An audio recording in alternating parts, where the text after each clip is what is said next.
So today in Photoshop, we're going to be taking a look at how you can cut a figure or an object or maybe in a person out of the background easily and simply. So we're on the 2023 version of Photoshop, and all we're going to do first of all is go onto the side.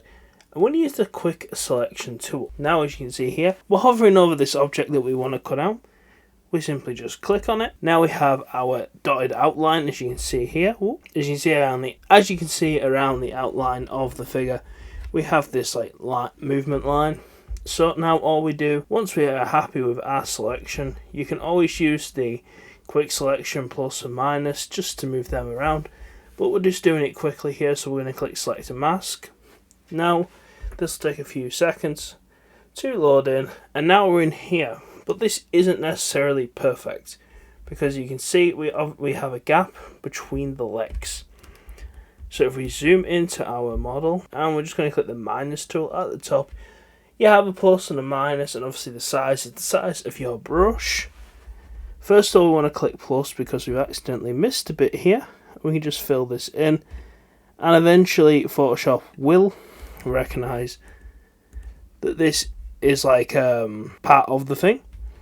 There we are. So now we click minus. We just want to simply get rid of this dark colour between the legs, and if we start moving the thing, it'll start to recognise that there's other touching up you can do. As you can see, it's automatically done that for us there.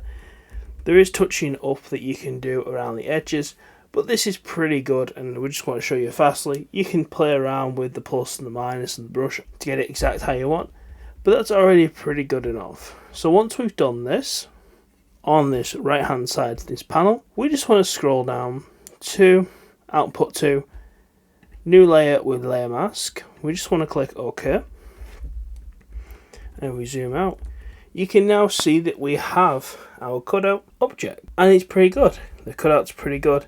If we turn on our background layer, we can see where it came from, and if we want, we can now save this as a PNG and use it in other projects. But this is how you cut an object out in Photoshop, guys.